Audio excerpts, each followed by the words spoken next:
E aí, pessoal, beleza? Como é que vocês estão? Eu sou a Amanda, do Polícia Civil Estudos, lá no Instagram. Hoje, mais um episódio do Papo Charlie, que é esse quadro que eu tenho aqui no meu canal, que eu trago sempre pessoas que têm relevância para os assuntos de carreiras policiais, de concursos policiais, para a gente estar agregando aqui nos nossos estudos, sempre trazendo mais conhecimento aí, mais bagagem para a nossa vida de concurseiro, de estudante do direito e das carreiras policiais como um todo. Hoje eu estou recebendo aqui a Michele Santiago, que é uma psicóloga especializada em psicologia jurídica, né, fora perfilamento. Ela felizmente aceitou meu convite para a gente bater esse papo aqui hoje. Vocês fizeram perguntas, mandaram muito. E aí a gente vai conseguir agregar os nossos estudos e conhecimentos da Michele. Eu queria, por favor, Michele, que você se apresentasse e mais uma vez te agradecer aí por aceitar o convite. Eu que agradeço o convite, né? Olá a todos. Eu sou psicóloga já há alguns anos, né? Graduada, e recentemente, não tão recentemente, né? Porque no período de graduação eu já fiz minha pesquisa de conclusão de curso na área, né, da psicologia jurídica, mas eu sempre entendi que era um segmento que eu queria muito seguir, que eu queria me aprofundar, pesquisar. Por isso que eu fiz aí especialização em perfilamento, né? Fui dando início, né, a esse segmento profissional. E no consultório também comecei a atender muitos casos, né, relacionados à violência de gênero, violência doméstica, sendo que eu trabalho muito, né, na vida prática profissional com a questão da vitimologia mesmo, tá? E também leciono aí na faculdade, né, dando aulas, né, de psicologia forense e jurídica. Então é um enorme prazer estar aqui hoje com vocês e estou aí abertas a responder todas as perguntas que vierem. Muito obrigada, viu, Amanda, pelo convite. Imagina, legal. A gente estuda muito nas carreiras policiais a questão do direito, né, a imputabilidade penal, culpabilidade e também a vitimologia dentro da criminologia, que é uma disciplina muito recorrente nos carreiras policiais. Então, eu acho que esse papo vai ser muito agregador nesse sentido de fazer a interdisciplinariedade, né? Então, eu Uhum. acho que com o aumento da procura das pessoas, do interesse das pessoas em relação a obras de mais, é muito importante a gente trazer conhecimento técnico para abordar o assunto com habilidade. Eu conheci o trabalho da Michelle num congresso que eu assisti recentemente sobre psicopatia, serial killers e ciências. Gostei muito do trabalho da Michelle, por isso que eu convidei ela para estar aqui com a gente hoje. Então, vamos começar, Michelle, abordando assim um assunto que é para mim de suma importância, que é como o perfilamento criminal, que é a sua especialidade, ele pode ajudar nas investigações policiais. Uhum, claro. O perfilamento criminal, né, ele tem 2 segmentos, né, 2 linhas, né, de análise, de formulação, né, do parecer, né, do laudo técnico, que é o formato nomotético e o ideográfico, né. Na última palestra eu até abordei um pouquinho sobre essas linhas, né, sendo que um tem uma referência muito mais do FBI, né, de uma construção do FBI nos Estados Unidos, e o outro ele tem uma linha muito mais focada no cunho europeu, né, que se deu início lá na Inglaterra. Então, os 2 eles trazem, assim, uma grande complementaridade, né, no sentido de ajudar a detectar o ofensor, ajudar a entender quem é essa pessoa, porque eu vejo que o perfilamento, ele não só ajuda na investigação, na captura, né, digamos assim, do ofensor, mas ele também auxilia muito a gente entender as motivações daqueles perfis de ofensor e até mesmo fazer um movimento de prevenção, né, na base. Então, analisar ali alguns traços comportamentais de jovens e ver o que que isso pode desencadear também no futuro, né. Então, nos Estados Unidos, né, quando tem até aquela série Mindhunter, né, que traz muito, né, sobre como se iniciou o perfilamento lá. Então, mostra muito essa questão de você entrevistar pessoas que tinham cometido alguns delitos, principalmente assassinos em série, e tentar entender um pouco esse universo, né? Nossa, mas o que que te mobilizou? Como foi sua infância, né? Quais são os gatilhos? Qual que é seu modo de ação, né? O modus operandi, enfim. Então, isso tudo ajudou eles a entenderem, né? Tanto a existência e a replicação de alguns crimes, né? Porque muitos outros assassinos em séries replicavam assassinos em séries antigos, né. Então ajudou eles a entender essa dinâmica e ver também as suas origens, né, o que que tinha um cunho psicopatológico, o que que tinha um cunho também ambiental, dos ambientes que eles vieram, né. E eu vejo que o perfilamento ele sempre ajuda muito, na ideia de que, às vezes, você não tem uma prova material consistente, e aquela prova material não consegue conectar o ofensor à cena, e consequentemente não consegue conectar ele à vítima, né. Então, o perfilamento ele ajuda, né, como uma outra prova, né, ele acaba consistindo numa outra prova com materialidade, para realmente dar essa cientificidade, né, essa prova, de que mesmo que a gente não tenha um elemento, um DNA, né, algum material genético que faça conexão, a gente vai conseguir sim trazer esse ofensor para a cena, né, através de uma análise aí psicológica, né, comportamental. Perfeitamente. E você falou em gatilho, acho que essa é uma palavra boa, assim, né. A gente vê, como você disse, deu referência da série Mindhunter, a gente tem conteúdo sobre serial killers e psicopatia, é dos Estados Unidos, né, que é uma referência, assim, de estudos nessa matéria. Mas o Brasil, ele tem pouco conteúdo sobre isso, né, Michele? A gente tem Uhum. uma cultura ainda não desenvolvida, tecnicamente falando, para estudar essas pessoas. Então, talvez, às vezes a gente pega referências até de características de criminosos que o ambiente é diferente do nosso, talvez isso implique também nas motivações, né? Então, esse conjunto de fatores, os gatilhos, a predisposição e os fatores que interferem no indivíduo também tem essa questão cultural, certo? Então, o que pode interferir em um país pode não interferir no outro. Como que você vê essa questão dos serial killers brasileiros? Sim, com certeza, um bom ponto, né, Amanda, que você trouxe, né? Realmente, fatores culturais interferem muito, né? Na psicologia, a gente fala do estudo biopsicossocial do ser humano, né? Então, não tem como a gente dissociar a pessoa ao meio que ela se insere, né? Da onde que ela veio. Então, tem questões também socioeconômicas envolvidas, né? Essa parte cultural, de fato. Tanto que alguns traços marcantes que são vistos nos Estados Unidos sobre o perfil de um assassino em série não dá para ser totalmente igual aqui no Brasil, né? Então, por exemplo, a gente vê aqui que no Brasil tem muitos casos em Goiânia, né, de assassinos em série. Talvez é algo a se pensar também, né? Não que em São Paulo não se tem, né, o caso, né, do Maníaco do Parque, né, que até saiu o filme recentemente. Então, sim, em outros estados do Brasil a gente vai ter ali algumas ocorrências, né? Mas em Goiânia andou se percebendo que tem maior incidência, né? Aí vai da gente analisar, né, como são as estruturas familiares, né, como é as questões socioeconômicas, como é visto algumas coisas lá, né, porque é isso, por mais que o assassino em série, ele traz, sim, questões psicopatológicas, muitos têm essa questão da psicopatia, que vemos que tem mudanças, né, no segmento neurológico, né, do indivíduo, tanto essa parte de baixa tolerância à frustração, não empatização. Eu sempre costumo dizer que não é uma questão de falta de emoção, né? São pessoas que vão ter emoções. Você vai sentir raiva, você vai sentir euforia, você vai ter ali cargas emocionais. Só que tem algumas diferenças, né? Então, essa parte da não empatização já é uma grande diferença, né? Eu ficar mais atento à minha vontade do que à necessidade do outro. E, consequentemente, eu vou fazer algo em prol da minha vontade e não da necessidade do outro. Então, você vai vendo ali uma disfunção. E isso socialmente impacta, né? Quando fala de condutas antissociais, é porque vai ter esse impacto, né?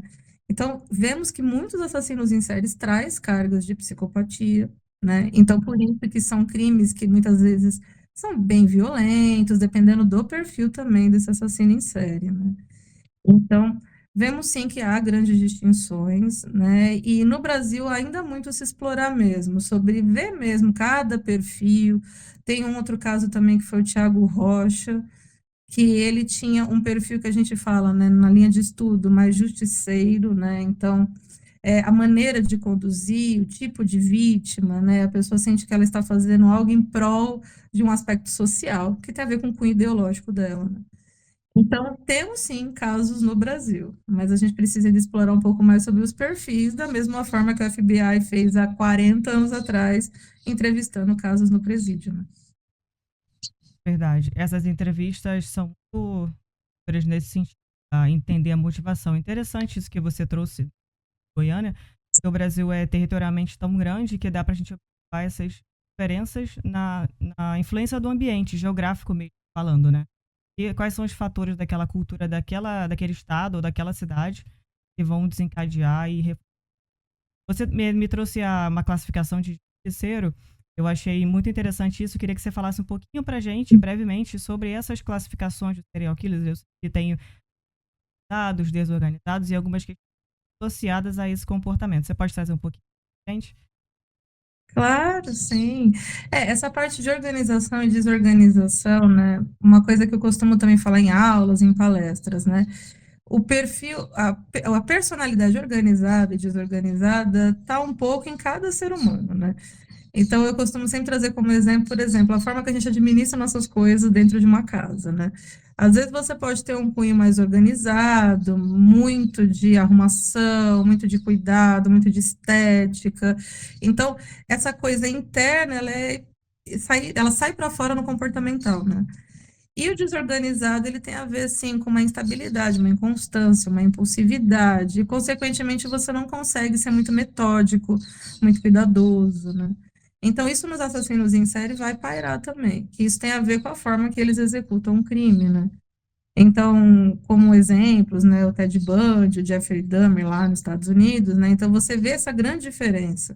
O Ted Bundy, ele sempre traz mais organização, justamente por conta da forma dele agir, né? Muda de distrito, tem ali um plano de ação mais executado, mais elaborado, mais Uma premeditado. premeditação, né? Isso. Então, ele acaba assim, tendo cuidados. Não é que ele nunca pode cometer falhas, como já cometeu algumas, né? Mas ele tem mais cuidado, sim, tanto na questão da cena, da vítima, dessa parte geográfica e tudo mais. O Jeffrey Dahmer já não tinha esses cuidados, né? Ele mantinha no mesmo lugar que ele morava a parte do crime, né? A cena do crime se mantinha onde ele residia, né? Então, o que também levou dificuldades, né, para ele ser pego, era também fatores da época, né? Não era nem tanto a estratégia, mas era a época, né? Verdade. Então, a gente vê essas diferenciações, e quando a gente fala nos perfis, no que se estudou até o momento, quando a gente fala do justiceiro, né, ele tem uma característica a entender que está fazendo algo benéfico para a sociedade. Então, ele quer tirar coisas que ele julga como erradas, como ruins para a sociedade, né?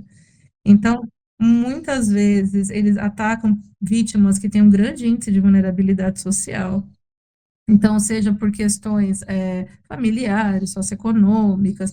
Então, por exemplo, pessoas em condições de rua. Então, são normalmente assassinos que vão atacar esses nichos, né? Então, são pessoas muito vulneráveis, mas ele entende que ele está fazendo um bem, pensando numa causa que ele defende ali, socialmente falando. E eu costumo dizer que o justiceiro, às vezes, ele é confundido com assassino em massa. Porque o assassino em massa, ele acaba matando várias pessoas no mesmo lugar, no mesmo momento. O assassino em série, não, né? Ele sempre vai ter um intervalo, né, de ação. Então, ele vai ter ali aquela fração de pelo menos 3 ou 4 casos no intervalo de tempo. Então, não é no mesmo lugar, na mesma hora. Então, são vítimas mais isoladas, né? O assassino em massa, não, são vítimas no mesmo local. Então, quando a gente pensa em casos de, por exemplo, atiradores que entraram em cinema, atiradores que entraram em escola, eles também têm uma visão ideológica, às vezes está conectado a um fundo psicopatológico também, né? Às vezes pode ter aspectos delirantes, né? Que faz a pessoa realmente entender que está certo aquele movimento dela, né? Mas tem uma grande distinção aí, pensando no modo de ação, né? Agora, você também tem os assassinos que são sádicos.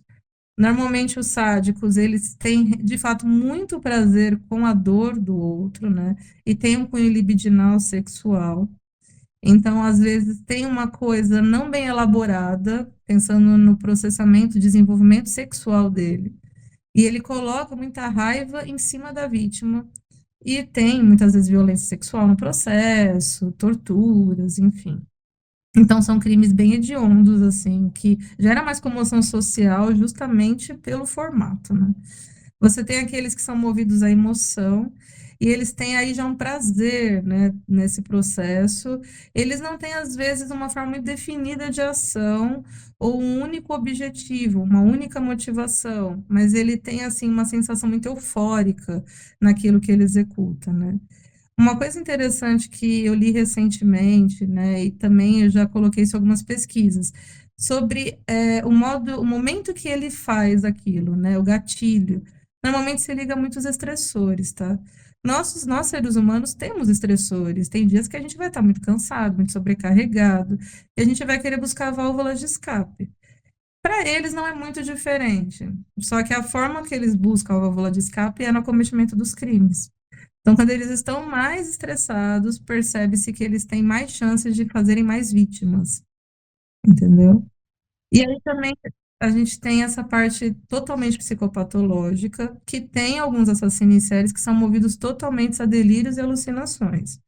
Então, são vozes de comandos que induzem eles, né? Às vezes eles entendem que eles são mensageiros de Deus, que algo maior está pedindo para eles executarem algo, e é por isso que eles fazem o movimento.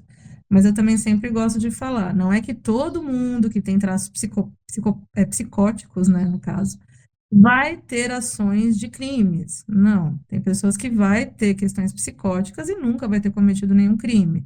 Mas dentro de um perfil de assassino em série também temos essa diferenciação. Perfeito. Só para a gente fechar essa questão do assassino de Oscars, fazer aqui um paralelo, porque é muito importante dar isso que você trouxe. Sinceramente, uma pessoa que tem um diagnóstico de psicopatia vai cometer crime, né? Uma pessoa que vai ter um diagnóstico de psicopatia, né? Conjunto de fatores. Eu ia falar um pouquinho até em relação à questão da imputabilidade, que determina se a pessoa é imputável ou inimputável, né? Isso no direito está dentro do crime, né? A imputabilidade está dentro da culpabilidade, que é o que determina se o agente era capaz ali de entender o caráter ilícito do fato que ele está fazendo, de, ainda que entender que isso é ilícito, determinar-se de acordo com isso, ou seja, frear a sua conduta sabendo que isso é errado. Então, a culpabilidade ela traz várias fases, né? Que aí vai aguar no conceito imputável, semi-imputável, que é a consciência do ilícito e a capacidade de você se posicionar diante dessa consciência. Então, para a gente amarrar essa questão do diagnóstico e do comportamento automático ou não, você podia falar um pouquinho? Claro, com certeza. A imputabilidade, sim, tem muito essa ligação mesmo de você entender, né, o que foi executado, né, e ser responsabilizado de fato por isso, né. Nós vemos que já a semi-imputabilidade, né, vai ali ter alguma, digamos assim, uma perturbação, né, que gera algum impulso que você não consegue frear. Mas isso não tira a sua imputabilidade, né? Isso que é sempre legal também de evidenciar, né? Não é que você não é responsável por algo que você executou, mas tem ali uma perturbação que, digamos assim, contribuiu para você executar aquela ação, né? Quando a gente fala, por exemplo, na questão dos impulsos, né, ligados a alguns assassinos em série, percebe-se isso. Eles têm uma grande dificuldade de frear aquele impulso. Não é que ele não sabe que o que ele está fazendo é errado, ele entende de leis, ele entende dessa estrutura social, mas ele não consegue se conter diante daquilo, né? Ele é movido muito pela fantasia e pela gratificação que aquela fantasia causa para ele, na psique dele, né? Por isso que ele não consegue refrear. Quando a gente fala dessa questão mais da inimputabilidade, sim, isso já se liga mais a algo totalmente psicopatológico, né? E o que é importante também de falar, né? A pessoa precisa, no ato da ação, perder totalmente o senso da realidade. Não é só o fato dela ter um diagnóstico que se refere a isso, né? Mas é no momento da ação ela perder totalmente esse juízo da razão, né? Então, está movido ali totalmente a delírios, alucinações, e não entender o que que ela fez. Tem pessoas que é como se tivesse ali quase uma perda de memória mesmo, né? Que tem a ver com lapso temporal. Então, é como se a pessoa falasse, nossa, não, mas eu não fiz, né? E por isso que é tão importante os estudos também, né, de expressões faciais, tudo, porque precisamos ver se a pessoa não está dissimulando algo, né, ou se de fato ela realmente não tem consciência daquilo. Vai ter pessoas que vão tentar usar isso como método de defesa, né? Ah, não fiz, eu não lembro, não sei o que aconteceu, não, não, não. Mas vai ter pessoas, sim, que de fato não vão lembrar. E aí a gente tem teste, tem vários meios de avaliação psicológica, né, para ver se de fato faz sentido essa informação que a pessoa está trazendo.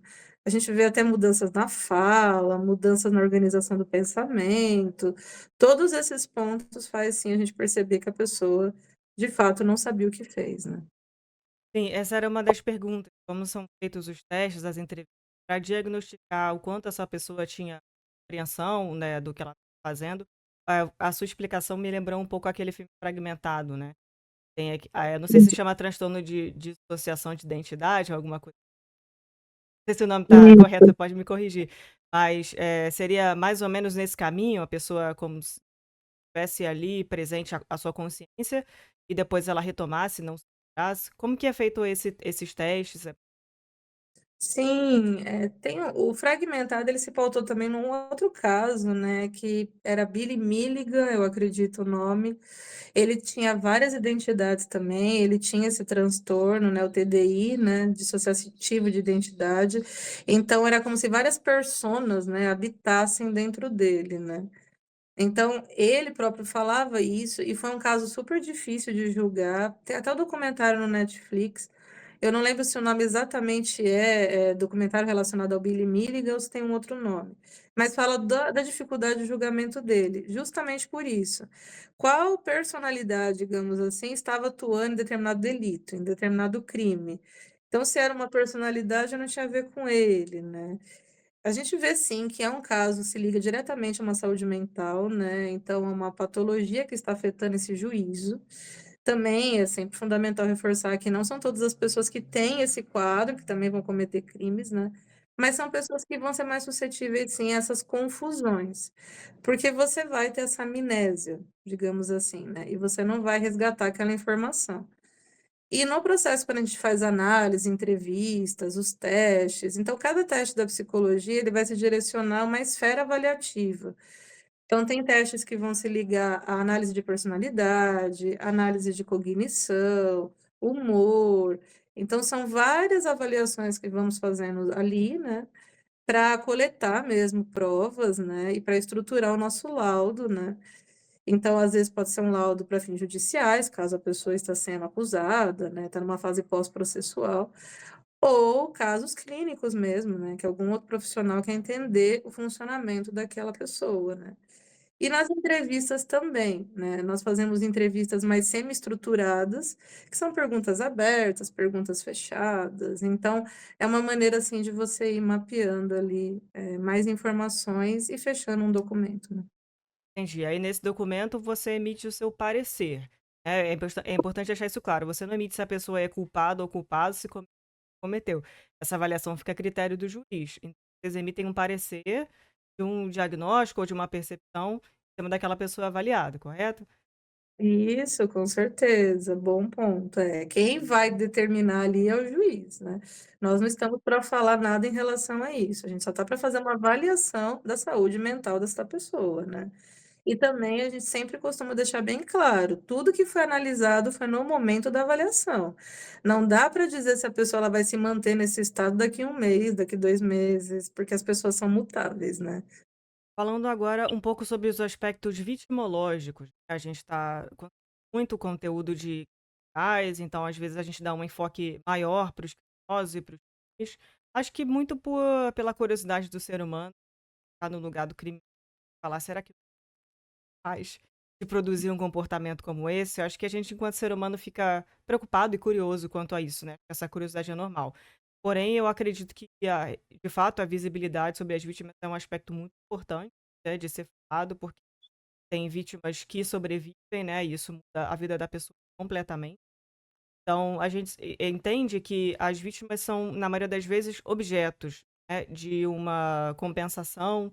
Então, não é uma coisa assim estritamente pessoal, mas o objeto, o desejo é colocado sobre aquela pessoa e torna ela vítima. Ela está ali naquela instância, ou num crime mais premeditado, ela é perseguida e acompanhada num stalking, ou é aleatório, a pessoa está passando ali, ela se sentiu, o criminoso enxergou uma vulnerabilidade dela, então isso fez ela vítima. Então queria que a gente conversasse um pouquinho sobre essa questão da vitimologia, do papel da vítima, como que é feito o seu trabalho, dessa questão.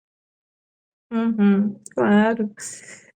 Realmente, a vítima vai se conectar muito, né, com esse perfil desse ofensor, né, característica dele, né. Eu vejo que é fundamental mesmo de cada vez mais entendermos o papel delas, né, entender o que que fez esse ofensor se conectar àquele tipo de vítima, né. Você vai ter casos, né, quando são assassinos em séries masculinos, né, percebemos que a maior incidência são vítimas desconhecidas. Então, é como se, dependendo de um contexto, ele percebeu, né, que aquela pessoa se conectava a uma vontade, a uma fantasia dele, enfim, e aí ele se conecta a ela também, né. Agora, vai ter muitos casos que não tem a ver com desconhecidos, vão ser pessoas conhecidas, né. Quando se fala de criminosos sexuais, por exemplo, a maioria das vítimas são conhecidas, não são desconhecidas. Então, aí você já percebe o quê? Que tem uma familiaridade, tem um tipo de relação envolvido, né. Então, é fundamental vermos, né, além da questão de quem são essas pessoas e por que que elas foram acometidas em determinado momento, mas também da sociedade ter muito cuidado também com elas, né. Quando a gente fala de processo de revitimização, tem muito a ver com isso. Então, hoje, com internet, redes sociais, né, quantas pessoas foram vitimadas de alguma forma e, ao prestar o seu depoimento, ainda sofre retaliação, recebe críticas, e você abre uma outra ferida na pessoa, né, porque ela já está tendo que lidar com um trauma, então ela já foi sobrevivente a uma situação, seja algo de cunho sexual, seja uma violência física, enfim, e ainda por cima ela está sofrendo ali a questão das pessoas não acreditarem no depoimento dela, né. Então um novo tipo de retaliação, da desacreditação do processo, né. Então é interessante ver isso, né, que as pessoas elas vão se machucar várias vezes, né, e por isso que precisamos acolher, precisamos ouvir. E tanto no cunho terapêutico, a gente vai trabalhando, né, todo esse processo, mas em termos de apoio social também é muito importante, né. Por conta que, muitas das pessoas, quando são sobreviventes, desenvolvem estresse pós-traumático, por exemplo.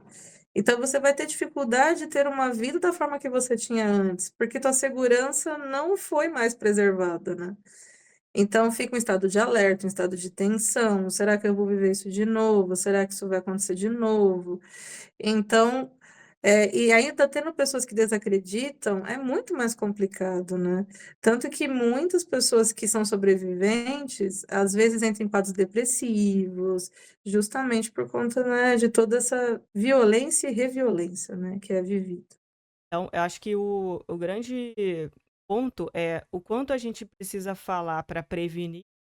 Por exemplo, olha, se alguém te abordar na rua, é importante que você saiba quem é, tá? Por mais manipulador, encantador que ele pareça, e sem causar também um pânico geral, né? Porque quando tem essas notícias de criminosos, eu acompanhei pouco assim a história do maníaco do parque, porque eu era bem pequena. Então eu não conseguia. Agora que eu sei muito mais desse crime do que eu soube na época.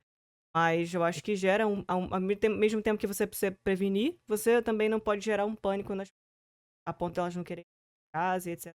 A abordagem é fundamental nesse sentido. Sim, já atendi casos, né, de vítimas que pessoas, né, que acabaram sofrendo um tipo de violação, né, seja na esfera da infância, seja na esfera depois de adulta, de relacionamentos, né, e você vai vendo, sim, esses traços, né, o quanto você acaba carregando e o quanto às vezes se torna ali um outro processamento psicopatológico, né, como eu dei esse exemplo de ansiedade, depressão, mas é porque você ainda precisa ressignificar esse trauma, né. Você, além de entrar em contato, você precisa dar um novo sentido e um novo lugar, né, para você resgatar a sua vida de novo, né. Então é um processo, assim, muito cuidadoso, muito acolhedor que a gente faz, porque de fato, assim, o cuidado sobre o processo de revitimizar é fundamental. Porque, de fato, como você falou, eu vi que foi muito bacana. Uma coisa é você fazer prevenção, outra coisa é você culpabilizar. Então, trazer informações e até evidenciar, assim, tantos cuidados para não acontecer, mas também, de que se aconteceu, não é sua culpa, né, era sobre o outro, era sobre a mente do outro, não tem a ver com você. Então, isso é uma coisa muito cautelosa e muito fundamental de evidenciar, né. Aproveito a oportunidade para deixar aqui meus parabéns, minha admiração pelo trabalho de vocês. Bom, eu recebi algumas perguntas, Michele, no sentido de as pessoas estarem interessadas na psicologia forense, na psicologia. Você podia falar um pouquinho como que você chegou nessa exposição, quem tiver interesse em fazer? Sim, claro. É, como até tinha mencionado no começo, né, desde que do período que eu estava na faculdade, eu já me interessava por essa área, né, e na minha graduação tinha ali uma disciplina de psicologia jurídica, né, que era opcional, e aí lógico que eu quis fazer e tudo mais, mas logo que eu saí dali, eu falei assim: "Não, deixa eu realmente me aprofundar nisso", né, então eu fiz uma de perfilamento em Ribeirão Preto, fiz também uma capacitação no segmento jurídico na PUC de São Paulo. Eu fui aí me aprofundando, fiz também perícias psicológicas, e durante toda essa trajetória eu fui vendo, né, que você pode se pautar no segmento acadêmico, você pode focar no segmento clínico, tanto em ajudar vítimas, né, tanto também, nos aspectos, né, por exemplo, num caso criminal, né. Então, às vezes, é uma pessoa que está numa liberdade um processamento de liberdade semiaberto, né. E aí tem psicólogos clínicos forenses que vão focar nisso. Então, por exemplo, analisar o estado dessa pessoa para ver essa ressocialização dela, né. Tanto num cunho avaliativo, como num cunho de análise mesmo, de fins de tratamento, tá. Então, num cunho avaliativo é isso, você analisa se essa pessoa já poderia retornar à sociedade, né. Então tem psicólogos que vão trabalhar no segmento penitenciário, que também é concurso público, né, e tudo mais. E vai ter casos, sim, que dentro do seu consultório, você pode ali trabalhar com essa demanda também, receber essas demandas, né. E você sempre vai ali fazendo documentos também para ser mandado para o sistema judicial, né. E você precisa dar o parecer das suas análises, né. Uma coisa também que eu vejo que é interessante, né, nessa linha, né, nessa linha de atuação, é sobre a parte pericial mesmo, né. Então todo mundo que quer ser um perito da área da psicologia, só vai ser então através de concurso, não tem outra possibilidade? Não, tem. Você pode se cadastrar, né, no TJ São Paulo, no site, e você pode aguardar a nomeação do juiz. Então tem como também trabalhar de maneira autônoma.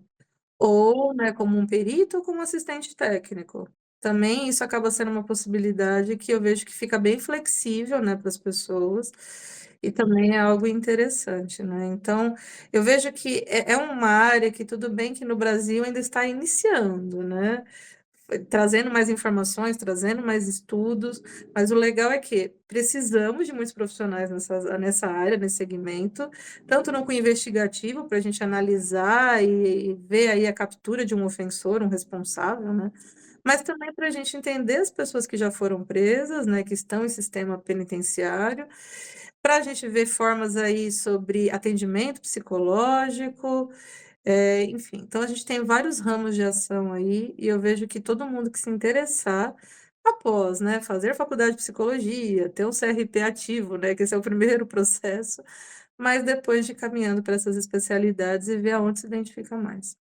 Bom, vamos encaminhando para o final aqui.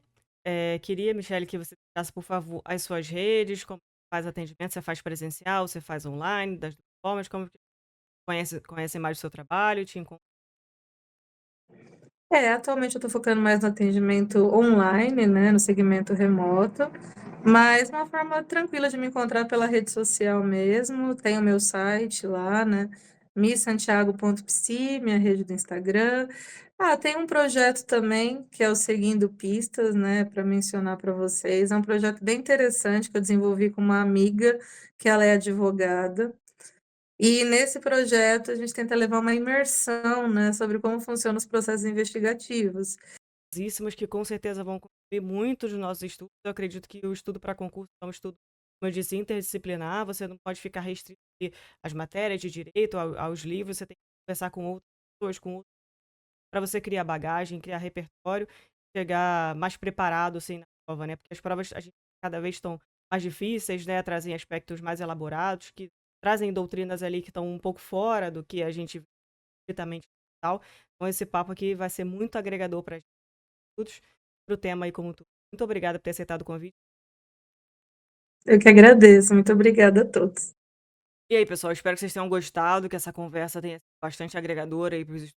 Não se esqueça de se inscrever aqui no canal para ser notificado sobre os próximos episódios do Papo Charlie. Em breve tem outro papo aqui que eu vou soltar com o Leonardo Argon, que é um escrivão da PCSP, ele vai contar um pouco da trajetória dele, sobre ele ser concurseiro até concursado, ele é aqui do Rio, então ele da mudar de estado, enfim.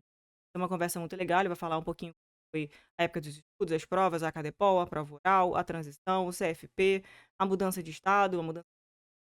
Convido todos a se inscreverem no canal para vocês serem notificados sobre. Então é isso. Bora pertencer.